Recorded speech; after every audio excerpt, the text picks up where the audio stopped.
Hello and welcome to a little video here, once again in Total War Warhammer 2. This is a replay of a multiplayer battle. One major thing I want to announce is that I will be streaming again this week at some time, mostly around, don't know, 14 o'clock, maybe later. Tomorrow I will do an early stream, well, 14 o'clock where I am. That is basically CEST, if I'm not completely wrong. So let's go over the armies. I did not bring anything fancy here. Also, yeah, the reason why I'm able to do this and not streaming today is, well, the Wisdom Tooth operation did go pretty well, and as you can hear, I can already speak, but if I speak too much it kind of hurts, so I want to keep that down, and I think tomorrow it should be way better. It already got better the days, and if I follow the trend it will lead to something good. So I basically brought my basic Isabella von Carstein army. That means 5 units of skeletons, 3 with spears, 2 with swords. I switched out the 1 to spearmen. Also the spearmen are all leveled up, well, except that one. So that they get 1 additional defense and leadership. Then a Vampire of Death here. Right, with no spells, but the sort of anti-heroes here. And the other thing, the Immortal Will thing that can replenish hit points if necessary. Then 3 units of Grave Guards. And then for the flying squad I have 1 unit of Fellbats, 2 units of Vargeist, 1 being the Devils of Schwarzhafen, Terrorgeist, that you can see here. And finally Isabella von Carstein on a Hell Steed. Don't know if hers is some special Hell Steed or something, with Invocation of Nehek, Ray Skeletons, and Van Hell's Dance Macabre, as well as her abilities Red Fury, Master of Beguilement, and Blood Chalice of Bathori. This one is pretty good if you want to keep up your Lord or your allies' Lord, so it's pretty good in multiplayer, even though in this battle I kinda... well, I was preparing for and then I didn't find my allies' Lords, yeah. And I don't think that... well, we'll get to that in a minute. And Red Fury is good against basically every hero, and you can pair it together with Master of Beguilement, so that you can basically buff up your terror guys to take down any big unit. And if I say any, I mean any. Then for my allies army we have a solid front line of 6 Grave Guards with 2 Corpse Guards with Unholy Lodestones. Then 2 Necromancers, both only with a passive regeneration ability. And then Manfred von Carstein as a caster here with 1 health, Invocation of Nehek, the Ray Skeletons, and Sword of Unholy Power, as well as Master of Black Arts. And for the troops we have 2 units of Crypto... wait, do they have... no, they are not batteries. Good. They don't have the stuff that regenerates MP if they... well, wins if they take damage... well, they take damage through it. Then 4 units of Crypt Horrors, and 1 unit of Skeleton Spearmen, as well as 2 units of Dire Wolves. Then for our enemies' armies, Wood Elves and Dwarves, pretty much interwoven here in an absolute turtle formation with War Dancers, and honestly this video is mostly about that you shouldn't do this. And you will see the reason soon. Then we have a Treeman, Glade Lord on a Dragon. Also they did not bring a mage, it seems. Yeah, they didn't bring a mage. And then 2 units of War Dancers, 3 units of War Dancers at the front, and 1 unit of Deepwood Scouts. That's 2, 3, 4, 5, 6, 7 units of Deepwood Scouts with Shift Shiver Shards. Way too much archers if you ask me, but who does? And then a front line of 4 units of Longbeards, which is a pretty solid choice for the dwarves, I'd say. Wait, are these Longbeards? No. Oh, yes they are. I thought they were all without helmets. Well, whatever. Then a unit of miners with blasting charges. Yeah, just 1, and 1 unit of Ironbreakers. They also have blasting charges if you didn't know. Then 1 unit of Thunderers, 1 unit of Ironrakes with actual fire attack. Pretty good choice against undead, I'd say. and then 3 units of Quarrelers, and in the backline 4 units of Dwarf Warriors with great weapons. Honestly, I would have cut down on these guys and brought more Longbeards with great weapons, because they have charge defense. They're like halberdiers. Also, we're on a pretty boring map, but whatever. I mean, the outskirts are pretty nice, but all over, the battlefield is I mean, they tried to at least bring some decorations on the side. And yeah, what we basically do is stay out of range, because they did not bring any cannons to force us to really move in at the special point, so we are kind of moving around and trying to surround here.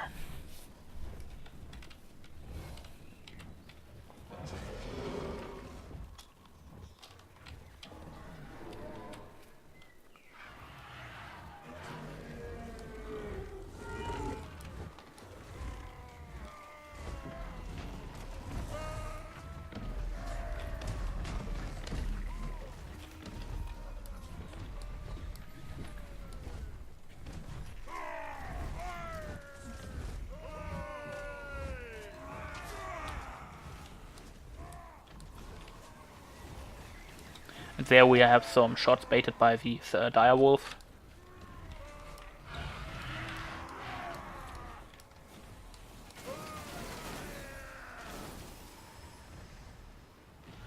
Pretty well dodged, I'd say, even the last few arrows.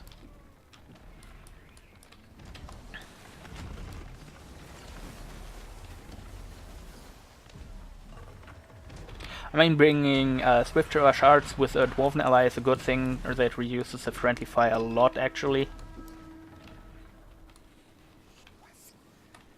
And at this point I think I also want to try to bait here a bit by flying in the firing range with my Terrorgeist and see the reaction of that player, who brings over his tree man and his dragon.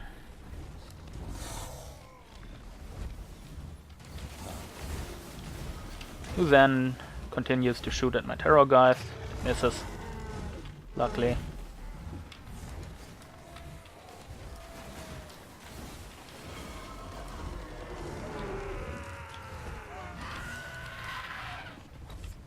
And as you can see, she already shot a lot of shots into the direwolves and stuff. And then she starts to shoot at Isabella. The first one hits, but that's okay. Isabella can regenerate life if necessary. And there we have some zombies being summoned. And the Deepwood Scouts already start to rain down. And at this point I decide to engage.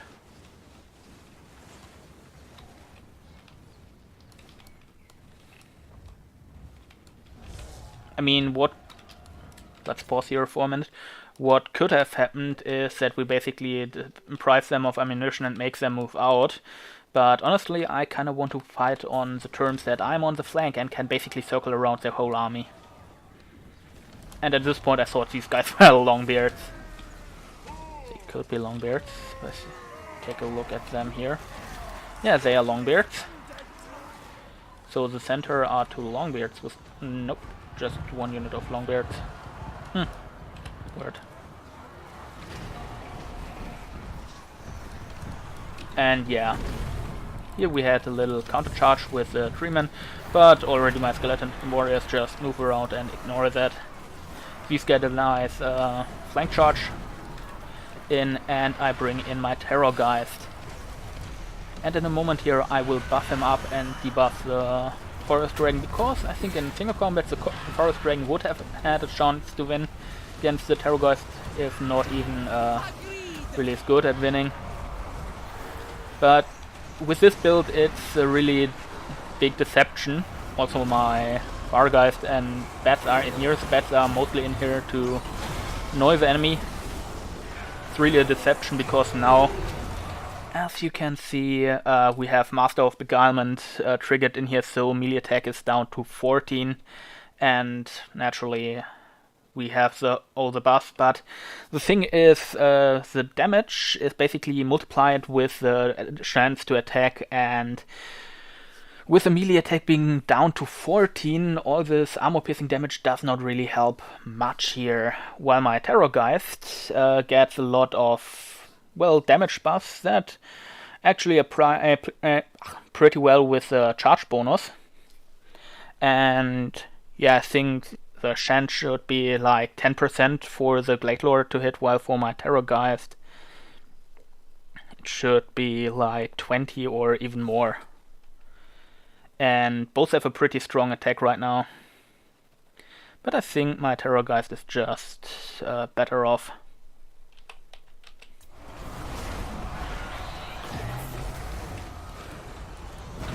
And at this point the Vargeist are really messing up the elves and dwarves here. I mean, the War Dancers can be pretty dangerous for my skeleton frontline, as you see here. But that's usually why I bring these. Also, they can do pretty well against dwarves due to their high weapon strength. They still get some hits through. Also, I retreat them here so that they can regenerate a bit more. And as you can see, it's not looking well, and even... Whoa. What a move, Isabella. Isabella is in here helping with the fight. And at this point their Lord flees, and I set my Vargeists on him so that I have my Terrorgeist here in battle, who can regenerate a few health points. Also gets its charge off.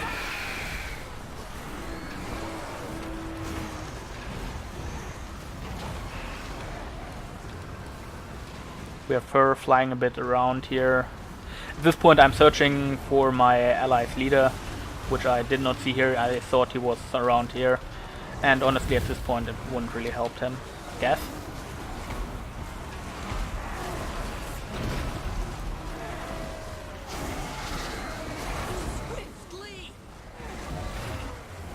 Wouldn't have helped him. Damn it.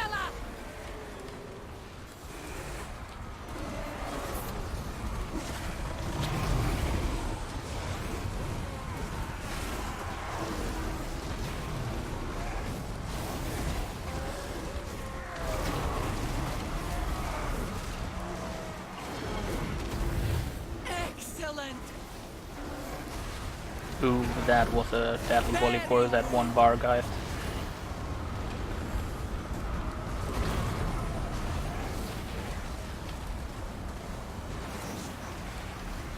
Yeah, and at this point I retreat these guys here so that they don't die on me. I mean, they are like 1000 or something. They got their cost reduced, which was the reason why I was able to bring another group of spearmen, I think. They get their cost reduced. Whatever. Also, we have a lot of summoned units here. I need to disrupt. The skeletons are of my ally. I only summoned zombies, that you can see here. And at this point we have here a melee engagement between Manfred and Grombrindle. Manfred on a horse.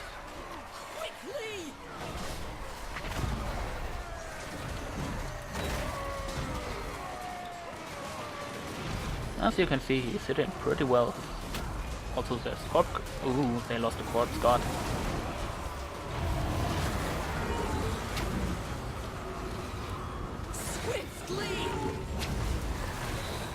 I think that was a misclick. But still, these Thunderers had to die. Did the Iron Breaks, which are now fleeing due to the Terrorgeist. Terror.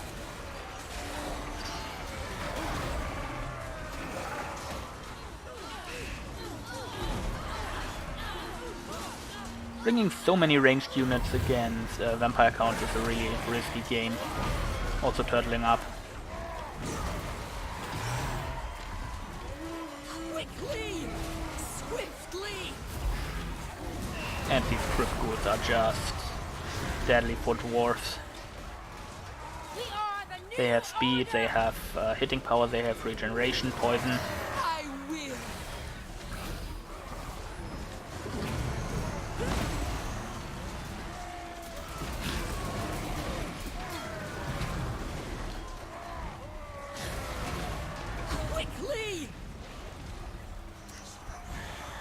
And with their leader now gone, the Wood Elves are wavering. Even the Treekin is not on full leadership.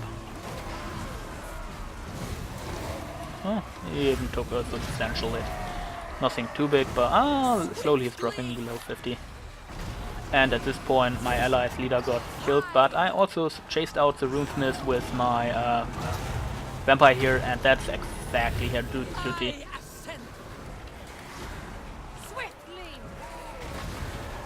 Because she can kill certain heroes pretty easily. And at this point Grombrindle is already really hurt. I have my abilities up, so I charged them in, debuff Grombrindle. And he lets his stun grenade go off, but it won't help him much. He's dead.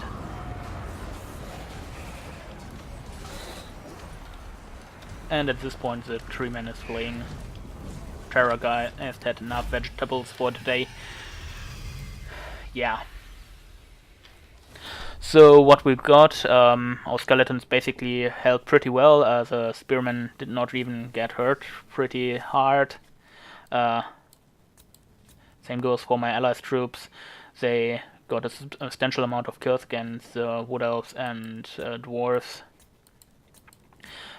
Pretty good were the Crypt Horrors, even though a lot of them got shot down, which is pretty good for them. Still, Graveguard, especially if supported by 2 Corpse Guards, is really hard to hold, and these Direwolves were messing up the backline, the fleeing Deepwood Scouts that were trying to get away from the Dwarf formation, which they should have done from the beginning, yeah. Manfred mostly battled himself with Grombrindle and held his troops alive, so that's a good thing. Sadly, he lost against Grombrindle. Kinda hard to win against him. And the 2 Necromancers just held the troops alive. One even got 1 kill. Nice.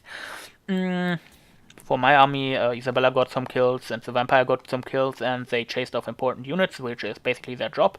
The Terrorgeist did also his job, and the Vargeist all did pretty well. Some even got pretty many hit points back.